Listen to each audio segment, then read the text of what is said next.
হঠাৎ আমি লক্ষ্য করলাম আমার ছাত্রের চোখ আমার বিশেষ জায়গায়। আমি তখন খুব লজ্জা পেয়ে যাই। লজ্জায় আমার নাক মুখ লাল হয়ে যায়। ছাত্রের এই লোলুপ দৃষ্টি আমাকে উন্মাদ করে দিচ্ছে। কতক্ষণ নিজেকে ধরে রাখা যায়?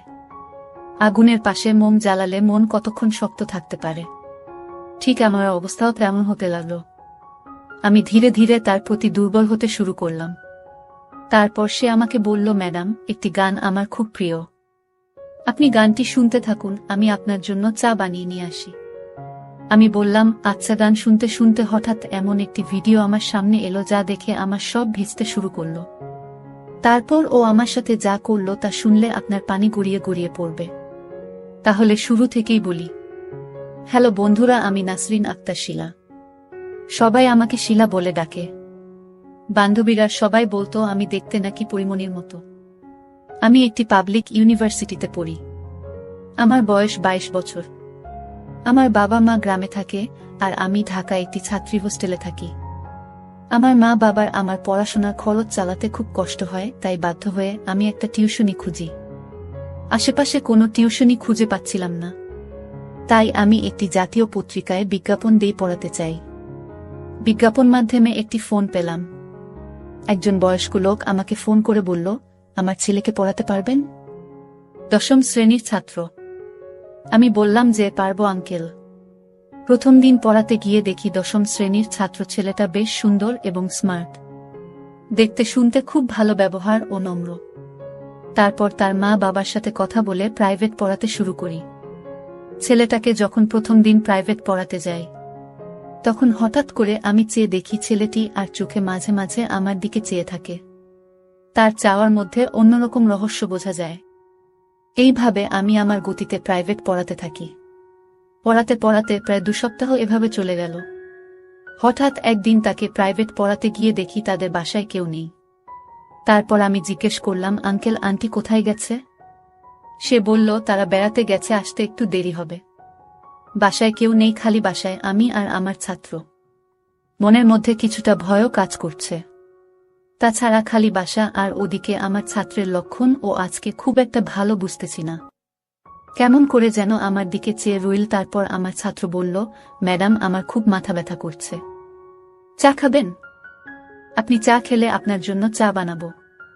আপনার সুবাদে আমার চা খাওয়া হলো। আমি বললাম, ঠিক আছে, চা খাওয়া যেতে পারে। আমার কথা শুনে ছাত্র খুব সুন্দর করে মনের মাধুরী মিশিয়ে চা বানিয়ে আনল। আমি চা মুখে দিয়ে দেখলাম অনেক মজা হয়েছে। আমার ছাত্র যে এত সুন্দর করে চা বানাতে পারে তা আমি কখনো কল্পনাই করতে পারিনি। তার হাতে চা খেয়ে তার প্রশংসা করতে লাগলাম। আমার প্রশংসা শুনে সে অনেক খুশি হল। এইভাবে তাকে 2 মাস প্রাইভেট পড়ালাম। 2 মাস খুব ভালোই থাকল। তারপর একদিন শখের বসে শাড়ি পরে ছাত্রীর বাসায় প্রাইভেট পড়াতে গেলাম।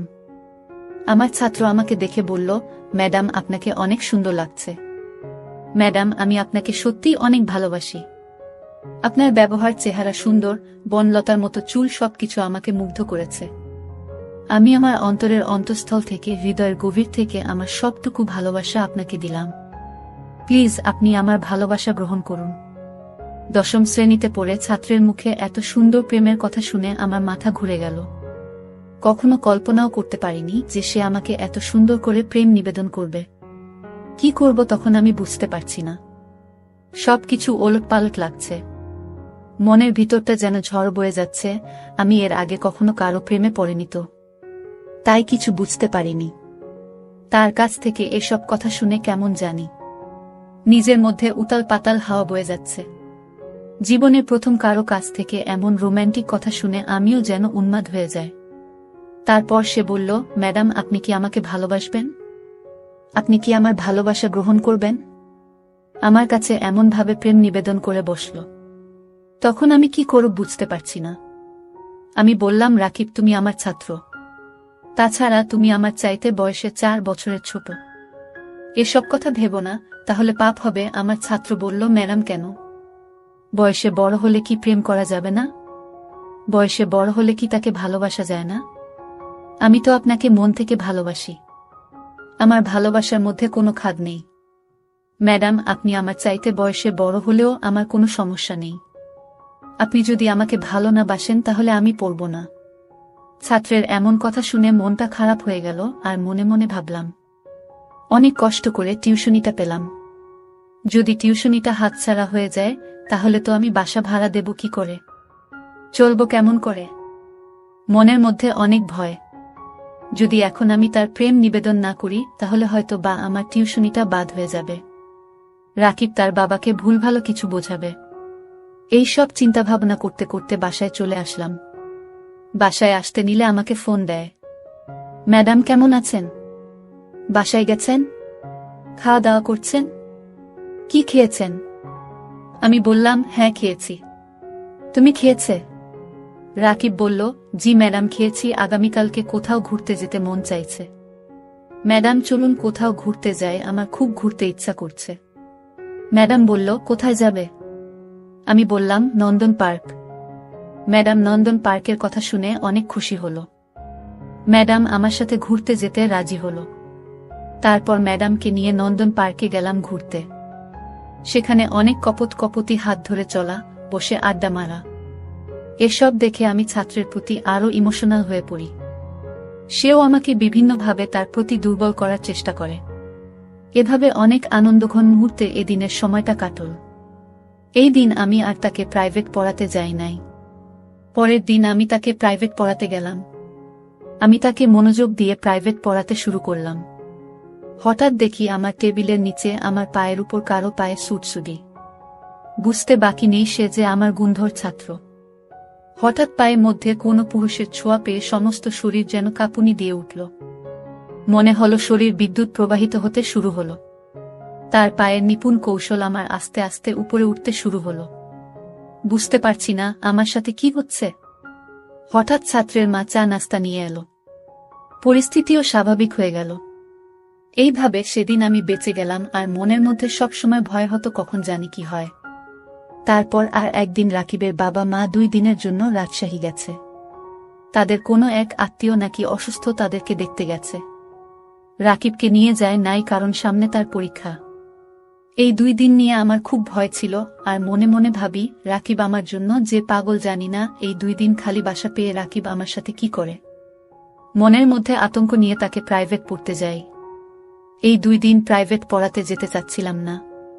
আঙ্কেল বলে গেল রাকিবের সামনে পরীক্ষা, তাই প্রাইভেট একদিনও মিস দেয়া যাবে না।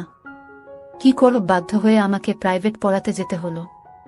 রাকিবের আব্বা আম্মা যখন রাজশাহী বেড়াতে চলে গেল, এর পরের দিনে আমি রাকিবের বাসায় তাকে প্রাইভেট পড়ানোর উদ্দেশ্যে যাই। কলিং দিলে রাকিব এসে দরজা খুলল। দরজা খোলার সাথে দেখতে পেলাম সমস্ত রুম সে কাঁচা ফুল দিয়ে সাজিয়ে রেখেছে, আর পুরোটা জুড়ে লেখা রাকিব প্লাস শিলা। আমি অবাক হয়ে বললাম, এসব কি? সে বলল, এটা আমার ভালোবাসার বহিঃপ্রকাশ। আজকেও আপনাকে অনেক সুন্দর লাগছে। ম্যাডাম, আপনাকে একটা কথা বলবো, দয়া করে আমার কথাটা রাখবেন। আমি বললাম, বলো, রাখার মতো হলে রাখব। তারপর আমি বললাম, প্লিজ আমার কথা রাখবেন। মা বাবা 2 দিনের জন্য বেড়াতে গেছে। এই 2 দিন আমি শুধু আপনার সাথে গল্প করব। ম্যাডাম, না করেন না। তার এমন রিকোয়েস্ট আমি না করতে পারলাম না। আমি বললাম, ঠিক আছে, যাও, তোমার কথা রাখলাম। গল্প করতে করতে হঠাৎ আমি লক্ষ্য করলাম আমার ছাত্রের চোখ আমার বিশেষ জায়গায়। আমি তখন খুব লজ্জা পেয়ে যাই। লজ্জায় আমার নাক মুখ নীল হয়ে যায়। ছাত্রের এই লোলুপ দৃষ্টি আমাকে উন্মাদ করে দিচ্ছে। কতক্ষণ নিজেকে ধরে রাখা যায়? মোমের পাশে আগুন জ্বালালে মন কতক্ষণ শক্ত থাকতে পারে? ঠিক আমার অবস্থাও তেমন হতে লাগলো। আমি ধীরে ধীরে তার প্রতি আকৃষ্ট হতে শুরু করলাম। তারপর সে আমাকে বলে, ম্যাডাম, একটি গান আমার খুব প্রিয়, আপনি গানটি শুনতে থাকুন, আমি আপনার জন্য চা করে নিয়ে আসি। আমি বললাম, আচ্ছা। গান শুনতে শুনতে হঠাৎ এমন একটি ভিডিও আমার সামনে এল, যা দেখে আমার সব ভিজতে শুরু হলো, চরম পর্যায়ে আসতে শুরু হলো। বুঝতে পারছি না এখন কি করব। এই ভিডিওটা দেখে আমার আবেগ শতগুণ বেড়ে গেল। সে আসতে আমি ভিডিওটা বন্ধ করে ফেলি। সে চা নিয়ে এসে বলল, ম্যাডাম, এই নিন চা, আপনার জন্য আমার পক্ষ থেকে স্পেশাল চা। আমি বললাম, তাই? আচ্ছা, ঠিক আছে। চায়ে মুখ দিয়ে দেখি, বা অনেক সুন্দর চা বানিয়েছে, যার জন্য তোমাকে অনেক ধন্যবাদ। সে বলল, ম্যাডাম, শুধু কি, ধন্যবাদ। আমি বললাম, আর কি দিব? আমার কাছে তো দেওয়ার মতো কিছু নেই। আমি বললাম, ম্যাডাম একটু ভেবে দেখুন, অনেক কিছুই আছে। এই বলে সে ভিতর থেকে কি যেন আনতে গেছে, আর আমি চা খাচ্ছিলাম। হঠাৎ পিছন থেকে আমার কাঁধের উপর কারো হাতের ছোঁয়া অনুভব করি। হাতের ছোঁয়া পেয়ে আমার মনে হলো যেন সমস্ত শরীরে অনুভূতির ঝড় বইতে শুরু হলো। আমি পিছনে ফিরে দেখি আর কেউ নয়, সে আমারই ছাত্র। তারপর সে আস্তে আস্তে তার হাতে এবং অন্যান্য প্রত্যঙ্গের গতি বিভিন্ন কৌশলে কাজে লাগাতে লাগল। আমি তো তার কৌশল দেখে অবাক। মাত্র ক্লাস 10-এ পড়ে একটা ছেলে কি করে এত কৌশলে একটা মেয়েকে বশ করতে পারে, একটা মেয়েকে আবেগের জোয়ারে ভাসিয়ে দিতে পারে। অবশেষে তার কৌশলের কাছে আমি হেরে গেলাম। মাত্র ক্লাস 10-এ পড়ে ছেলের কৌশলের মার আমি খুশি হয়ে যেন আমি আনন্দে ভাসতে শুরু করলাম। কিভাবে কি হয়ে গেল আমি বুঝতে পারলাম না। প্রায় 2 ঘন্টা বিনোদনের পর আমি উঠে দাঁড়ানোর চেষ্টা করলাম, কিন্তু পারলাম না। অনেক কষ্ট হচ্ছে, মনে হচ্ছে যেন আমার উপর দিয়ে কালবৈশাখী ঝড় বয়ে গেছে। খুব কষ্ট করে আস্তে আস্তে বাসায় আসলাম। তারপর 2 দিন পর্যন্ত আর বিছানা থেকে উঠতে পারছিলাম না। আর মনে মনে ভাবলাম, এত ছোট একটি ছেলে কিভাবে এত কৌশল জানল। তার কৌশলের মার কাছে আমি যেন লণ্ডভণ্ড হয়ে গেছি। অনেক কষ্ট করে প্রায় 1 সপ্তাহ পর আমি সুস্থ হয়ে পরের দিন আবার টিউশনি পড়াতে যায়। সে আমাকে দেখে বলল, কি ম্যাডাম, কেমন দিলাম সেদিন? আমি লজ্জার কথা বলি না, মুখ লাল হয়ে গেছে। তারপর সে আস্তে আস্তে আবার আমার সাথে ওরকম কাজ করে। আমার বাধ্য হয়ে তাকে দিতে হতো। মনে মনে ভাবতাম, নষ্ট হয়েছে একজনের দ্বারাই হই। আর সে যেহেতু আমাকে নষ্ট করেছে, সুতরাং তাকেই আমি বিয়ে করব। এইভাবে প্রায় 2 মাস পার হয়ে গেল। হঠাৎ একদিন আমার বমি বমি ভাব আসছে। বুঝতে পারছি না হঠাৎ বমি হচ্ছে কেন। মনের ভিতর সন্দেহের তীর বিদ্ধ হল।